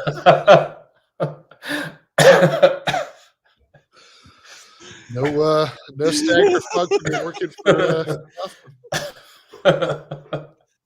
But you got to figure the zombies were pretty stanky and funky. Yeah, that's true. Well, that's what John Leguizamo calls them. He calls them stenches. Stenches, yeah. Stenches. They're supposed to be rotting from the inside. Which is why there's scenes where they're falling apart on the island. And that, you should be in the South, right? The deep South would be the best place to be, I think, in the zombie apocalypse because they'll rot faster. You don't want to be someplace cool where nature is refrigerating them and extending their animation. You want to be someplace hot like Florida or Mexico, maybe. But humid would be better. Hot and humid would be better, I think. That's funny. How about the Famous Cops episode where the guy called because he gave a drug dealer money for drugs but didn't receive any drugs? Happens. I saw a version of that on Judge Mathis. That was a useful teaching aid, actually. But happens way more. It's way that and like for sex. Well, that was the Judge Mathis one. An older man, about 50. Had cut a deal with a younger woman about 23, 24, and he loaned her money and wrote a contract up on a napkin, bar napkin or something. And the contract specified that he was to be paid back in some combination of money and sex. And I saw this was about 20 years ago. I saw this right after my job interview, actually. I went back to the hotel and watched it. He thinks that like the napkin prostitution contract is the napkin wasn't the problem. That was her defense. Her defense was he just wrote it on a napkin, Your Honor. I said, well, that's actually neither here nor there. The problem is that this is prostitution. So the contract is unenforceable because this is tantamount to the state endorsing an illicit act, which the state cannot do. And then he's like, and what is wrong with you? Like, why would you draft this contract and why would you sign it? And he didn't say this, but I was thinking, why are you on TV? Talking about, don't you have like parents or grandparents and shit who would just be mortified that you wrote this contract or signed it? It's like horrifying shit. Well, didn't Jerry Springer, isn't that why he got busted as the mayor of Cincinnati? Because he wrote a check to a prostitute? Is that what he did? I Seriously? remember that. Yeah, he did. Whoa. Wow. Huh. What did did he negotiate say? that before or after that? I mean, it's a dick move if you're like, I don't have any money on me. But so the memo line spelled out what the transaction was, or she just outed it? Is that what happened? In the memo line? Services rendered. Should I be more specific, dear? Yeah, that is one of those like, word, dude. That's what you. I don't remember if it bounced or not, but I know he wrote it. Oh wow! Let's hope not. It's the last time. On that note. And on that the last time you actually wrote a check. I write one once a month for water. Yeah, or trash removal, trash and water, I think, and everything else, no check. So that's my one. Toure lying. He goes to the grocery store all the time. makes Do I everybody get money wait, orders? writes out Do the I check get money and- orders for that? He holds up the whole damn line as he fills out the ledger in the back. Oh my God. Well, I do not do that, but my wife pays for stuff with cash and exact change. And I tend to just buy groceries separate from her because I'm looking at her like, damn, woman, you gotta With coupons. count your. She doesn't do coupons, but she does cash fine and exact change if she has it. And of course, you never know if you have exact change, so she goes until through. you've counted it all out. Yeah, look, you're way too young for that. You know? Yeah, I don't know. I don't think I've actually used a check since about the era when this movie was out. But oh, my lawn guy. This time of year, I write checks for my lawn guy too. Damn, fucking that man up. 2 checks. Okay. He doesn't have like a direct thing, so check. Ben was over there bouncing checks all over South Florida. That's why he's in Mexico now. That's why he's That's right. That's right. Yeah. He says he's in Rosarito, but that's not where he is. That's a misdirection. Those are sky flowers.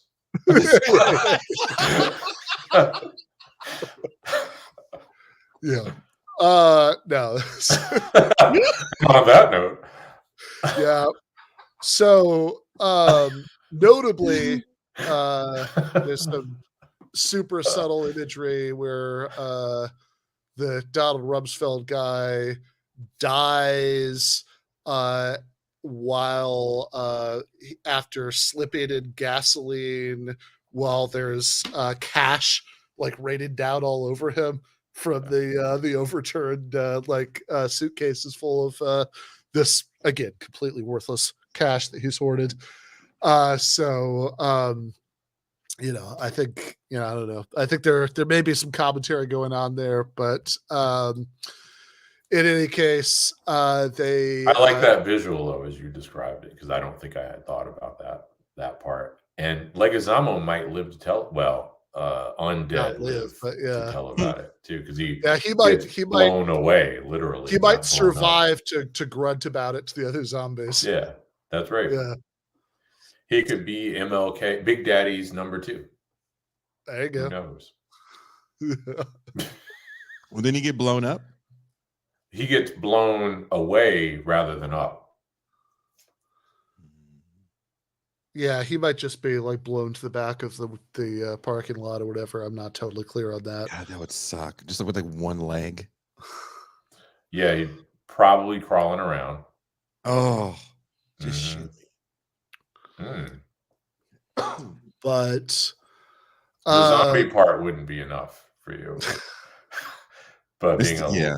Okay. Yeah, well, I would have been like, go for it. Like once I got bit, I was like, this sucks. I would have said some like sad, poignant shit though before I went. I think it would probably be funny, whatever you would say. I just want you to know, Tommy. You would do Ben's dad. That's what you would do. You do a Ben's dad impression on your way out. Originally, before I got, and there's some stuff I always wanted to say.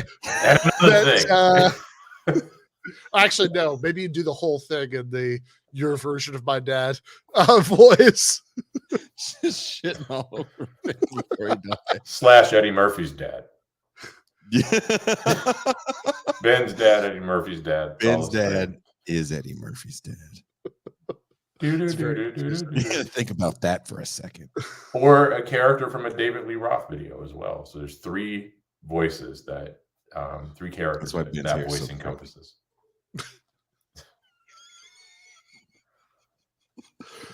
Yeah.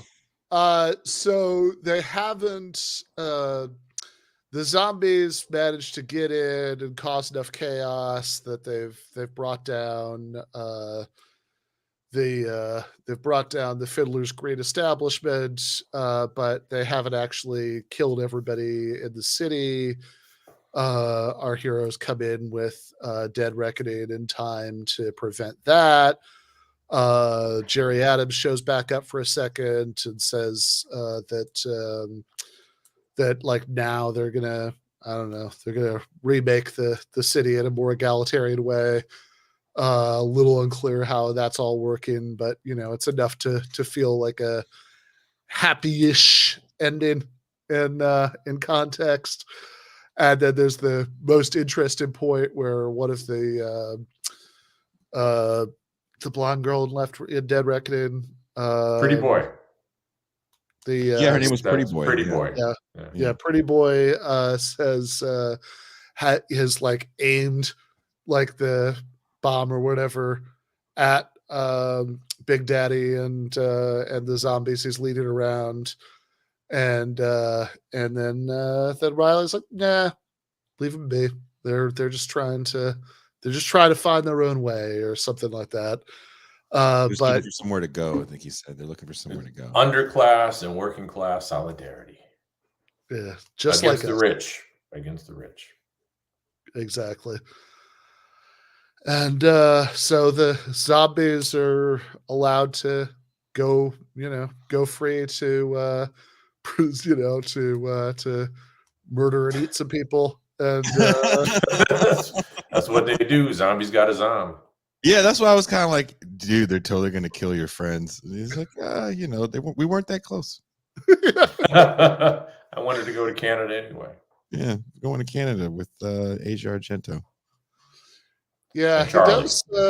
Well, there is that line earlier in the movie where he said nothing ever bad happened to him, and then there's the line where he's like, "Oh, my brother was turned into a zombie and I had to kill him." And they're like, "Oh, I thought you said nothing bad ever happened." It's something that happened to my brother. Yeah, he was like, to me, like, whoa.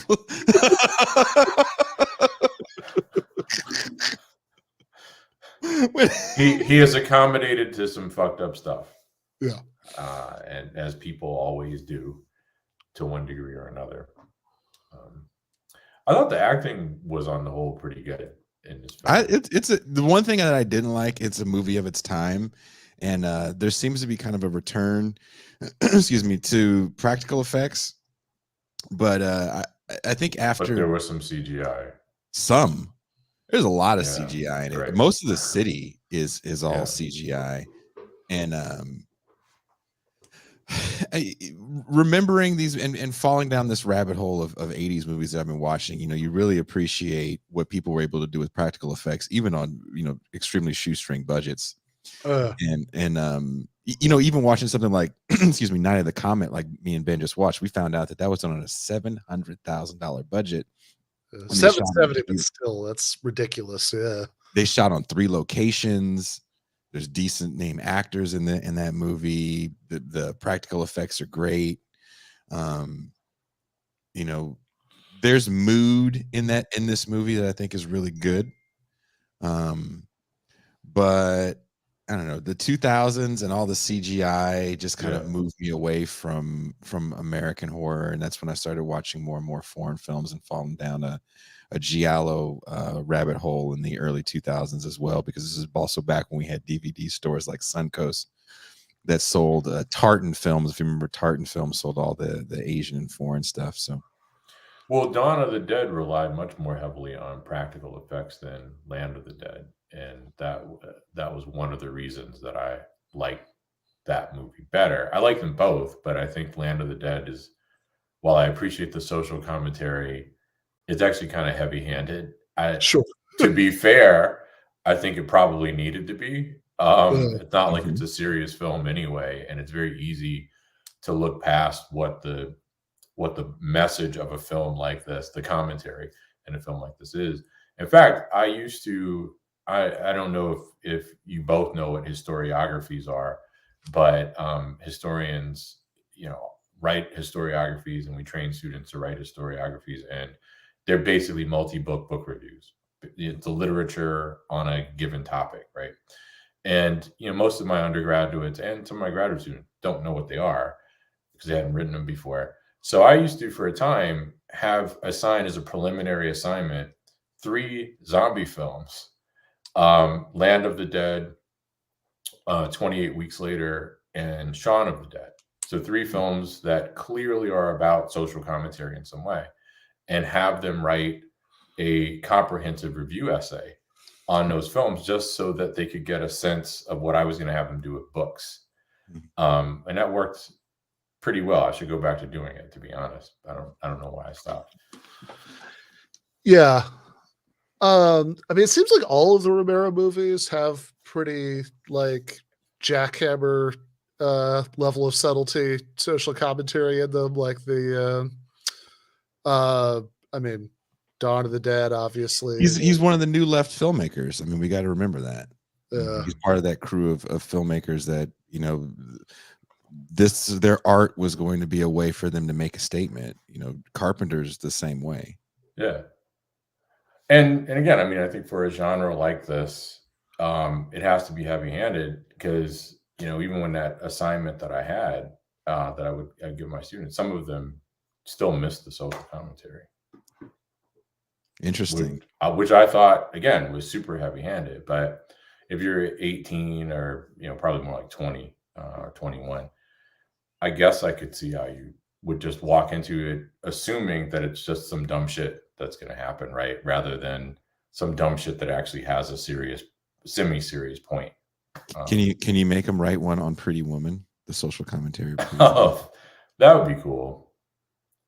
I think you'd have to watch the what was that, the films that made us, or whatever. That made us. Yeah, that blew my mind. I appreciate it. Messed me. You told me about it first. I'm thinking. Oh man, so you've seen Pretty Woman, right, Ben? Yeah. The guy that wrote it got the inspiration because he was trying to write scripts, and he was hanging out at all-night donut shops in Hollywood, and he was meeting prostitutes, and a lot of them were from Middle America, where their parents had worked in factory towns where the factories had been closed due to corporate raiders. You know, closing down factories and moving them overseas. And so Pretty Woman was going to be the story of a Gordon Gekko type character buying a woman for the weekend, because the women that he would meet would talk about how cool it was when they would meet the guy for the weekend. So I think the original title was $3,000 or something like that. And they were supposed to go to Vegas. It was a much darker film. And the only reason why Disney picked it up, because the script had been floating around Hollywood for some time, was because Tron was such a bust.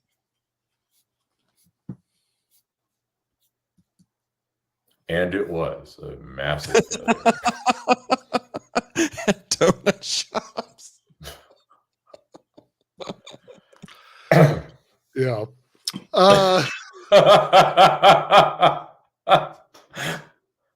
Well, they're glazed donuts.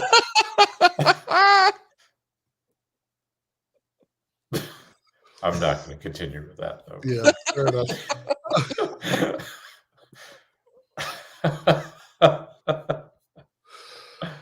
We haven't done any Japanese horror movies, have we? Oh, we certainly have not.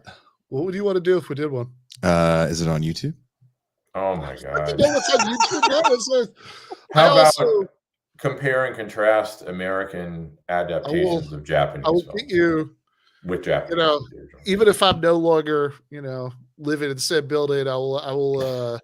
If we, you know, I will get you like a, you know, $3.99. You know, gift certificate on Amazon so you can buy the fucking movie. So buy the movie. I was bitching and moaning the whole time. Ben kept trying to leave to like bring his computer to like. I was like, no, you stay. It's like, I can literally just. My apartment is 2 doors down. I could go get my computer.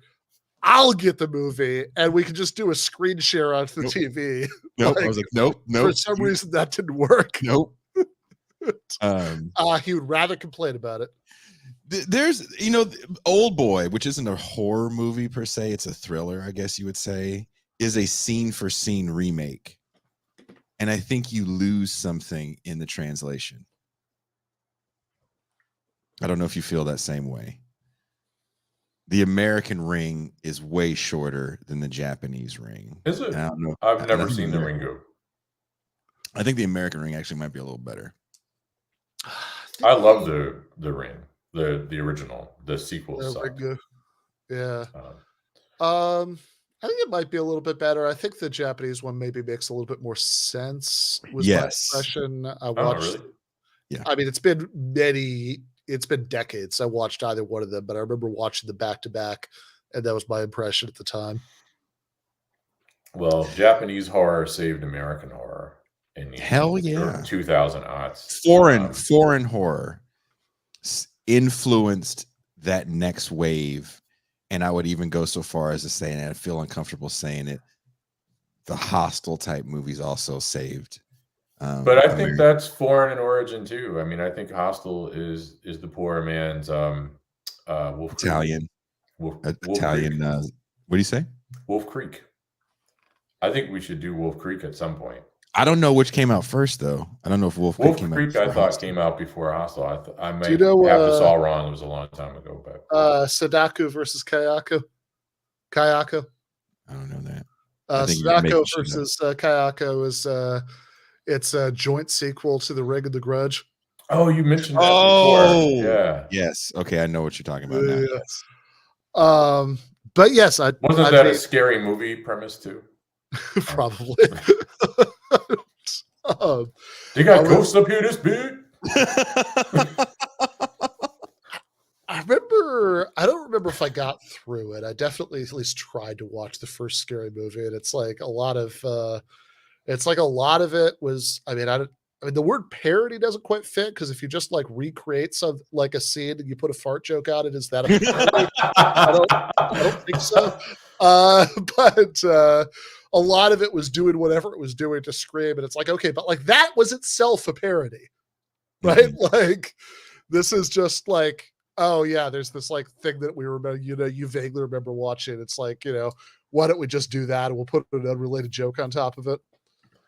My dad liked the scary movies. And I don't know if he liked the full franchise. Class Notes was still great, so that doesn't lower my opinion of him too much. Go. That and Blade. The scary movie. Blade is great. Scary movie and Blade. No, Blade, I'm with him on. Blade is fantastic. Look, Blade holds up. If you think about two movies that really redefine the vampire genre that come out the same year, Near Dark and Lost Boys. Mm-hmm. Blade to me is kind of in line with those movies where vampires are kind of cool. Yeah, I don't know if he was cool. I'm sorry. He was cool. Vampires were cool. I mean, they're sort of. They were going for cool. I mean, like the Blood Rave thing was cool, but like for the most part, the young vampires in Blade were just kind of seedy and like Euro trashy. Yeah. Douchey, I think, is the word that came to mind for me. But I think that would be a fair. Blade 2, the vampire hunters are super cool. Yeah. Was that the one with Norman Reedus, or was that the third one? Trying to think how cool they were. No. The third one had Ryan Reynolds and what's her face from Heaven, like Vampire Nation Princess, but like the other, I'm trying to think the other vampires who were in Blade 2, like Ron Perlman, is that his name? Yeah. Yes. Okay. So Ron Perlman was the racist vampire. I remember that. Wait, is his name Ron Perlman? Isn't it? He was actually. He was, and I was thinking about it when I watched it, because I don't think we did a thing here about it, but we done the thing about Blade. And I think you pointed out that the entire movie, race is never made an issue in the script. And then I watched Blade 2. I was like, oh, fucking is there. Because there's the Ron Perlman like asked him if he could blush. Yeah. There was black vampires on his team, which was weird. Yeah, I don't know. Maybe that's just like he's just Ron Perlman just hates it around for shit talk. We should at some point do the second Blade film. Then. Yeah, I'm down. Because vampires, the Universal monsters for the 80s really don't exist, because we're dealing with masked slasher movies. And the fact that in 87 you have these two really amazing vampire movies, and I know that probably sounds like hyperbole, but go back and watch, if you haven't seen it, Near Dark, which might be my favorite vampire movie of all time, next to Blade. I like the fact, I mean, this is kind of true of the gangsters and the Sopranos, and more so Donnie Brasco, that the vampires aren't glamorous. I appreciate that, and I don't know that makes it more realistic, because that would be weird, but it makes it it makes clear how their brutality a bit more, without them being physically ghoulish too, right? I mean, because they're basically traveling serial killers, a band of traveling serial killers. I don't know, Ben, if you've ever seen Near Dark, but it's a. I actually haven't. No. I was kind of underwhelmed by the execution. I hadn't seen it. I saw The Lost Boys in a movie theater because I was like 16, and that's what I was old enough to do, is go to the movies, right? But I love Lost Boys. I've seen that one. Still believe. But I did not see Near Dark until probably 15 years ago or something, and I'd read something about it or seen a documentary on it, as in terms that Jason described as an amazing vampire film. And I liked the premise, but I was a little underwhelmed by the execution. I like the specific vampires too. 3 of them in Aliens, I think, right? Bill Paxton, Lance Henriksen. The woman. And Vasquez. Vasquez, yeah. Yes. Who is not Latin. Hispanic. She's a Jewish woman. Yeah. Yep. And today that would not fly. But then it did. But yeah, I think those movies kind of set the tone even to what we're seeing today with vampires being like actually cool instead of almost aristocratic royalty. Yeah, I think it's better that vampires, being the parasites that they are practically, in lore, not be glamorous and aristocratic. They should be disgusting. More like zombies. I like Fright Night a lot. Fright Night's another movie where the vampires are not aristocratic and they're not necessarily but he was a roving horde of punk rock murderers. True. I mean, not a super memorable movie, but 30 Days of Night was one where I love that film. I enjoy it. The vampires were almost like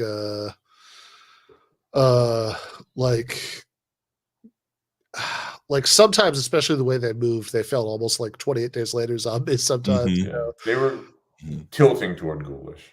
Their facial features were human and inhuman. Yeah.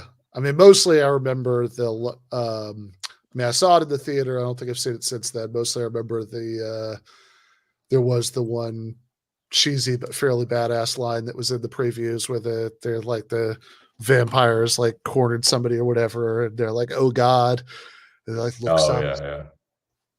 No God. I would be cool with doing that film at some point. 30 Days a Night. Yeah, it's a great film. The sequel was disappointing, but I knew that going into it. It's a graphic novel first. I don't know in origin. Yep. My wife bought her back in the day, nephew-like cousin, the graphic novel when he was probably about 12. It freaked him the fuck out. Now it wouldn't, but it's more like 25. But anyway, the graphic novel was very cool, as I recall. And I also think those movies change the way we look at vampires as kind of complete people. Especially when you look at movies like Let the Right One In that comes out, years later. Enjoy that one as well. I forget what Scandinavian country. Is it Sweden? Is it a Swedish movie? It's definitely a Scandinavian country. Yeah. In my mind, it's Sweden, but that's kind of my default. I like both films. I know you don't like the Americanized version, but I like both. Let the Right One In was definitely Sweden. It was Sweden. Okay. Yeah. I won't watch it. The Americanized one or the American adaptation? Because there was one thing. Well, I was just going to say, as a Gen Xer, one thing that I thought resonated with the film is it's set in the early 80s, and I would have been about the same age at that time as the kid. And there were all kinds of cultural cues from Now and Later's to the PSAs that I remember in Atlanta around the missing and murdered children. That, it's 9 o'clock. Do you know where your children are? And this kid was not exactly a latchkey kid, but his parents were recently divorced, and his mother was so detached, licking her wounds from the divorce or whatever.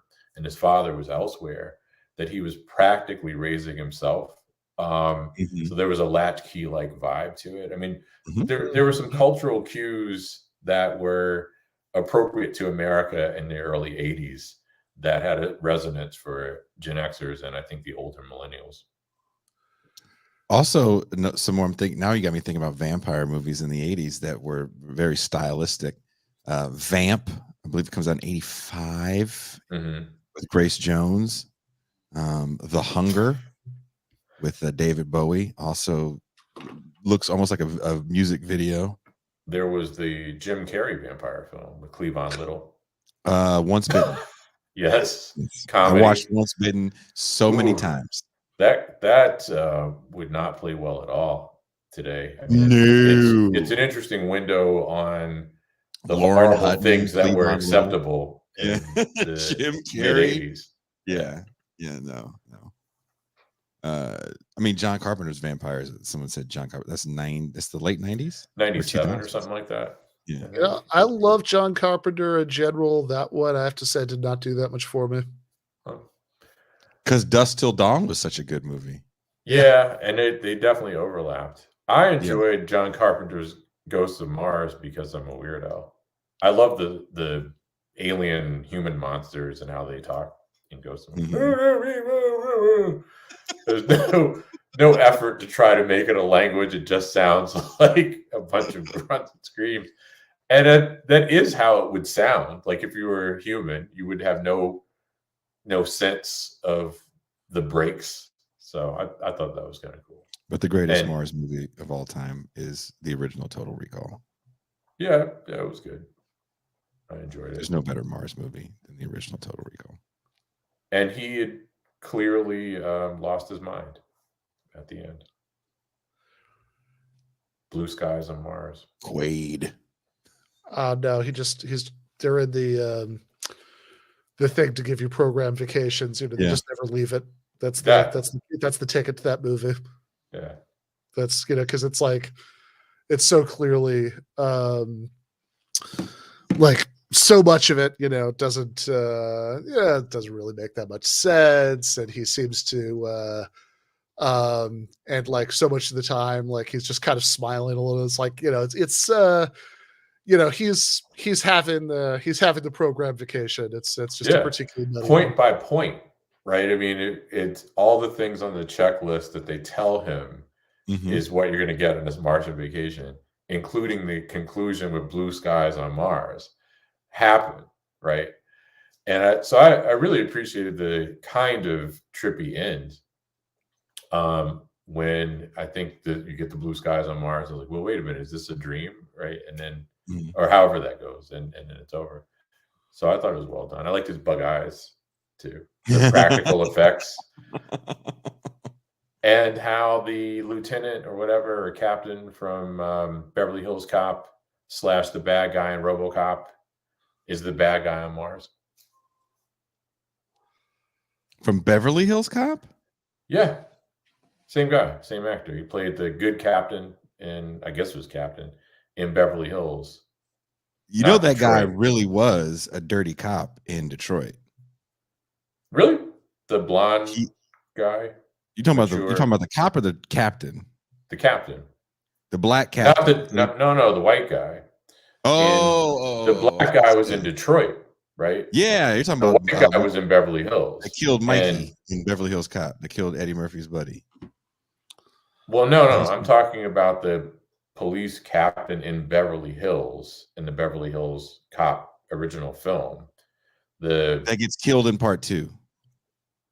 Does he get shot or something? Does he? Yeah, he gets shot. He gets shot by Sylvester Stallone's ex-wife. Oh, right. Yes. So what do you want to watch next? Sorry, I had a Greg Giraldo flashback with that one, so forgive me. Makes me snort. 30 Days of Night, Jason with the Vampires. Okay. Ring. No. And okay. Keep going. Shaun of the Dead. Nope. You're looking on YouTube to see what you can watch. And no, I'm not. Look, hands free. Oh, okay. Is that a Prince impression too? Next stop, pancakes and basketball. Fun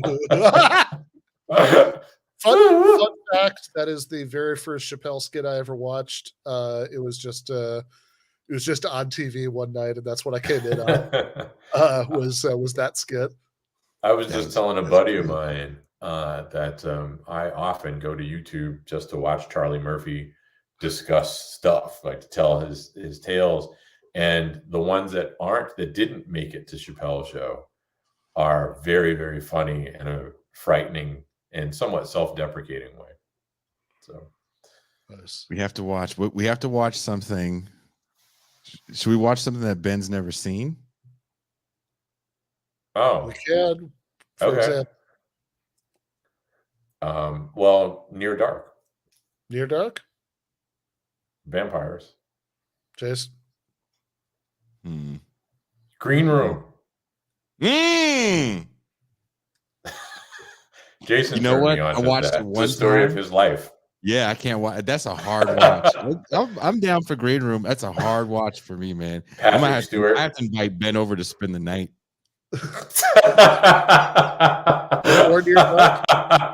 Green Room is too fucking real, man. Too fucking real. So Near Dark and then Green Room, maybe. Green Room is scary as shit. Well, some of your tales from the tour bus are very scary and harmonized with Green Room. I was funny and scary though. I was telling someone that story about the serial killer cat that I was telling you about a while back, Toure. And it hit me. I was like, dude, I totally was in that guy. Yeah, man. Green Room is way too real. All right. Okay. So Near Dark, which is not real. It's a different kind of real. Yeah. I've been in those towns too. Yeah. All right. So Near Dark is what we settled on. And that's on Shudder right now, I think. It's on Shudder right now. Yeah. We can watch Near Dark, Ben. Nice. All right, let's do it. All right, guys. It's been real. We'll do this in about a month for Near Dark. Left is best.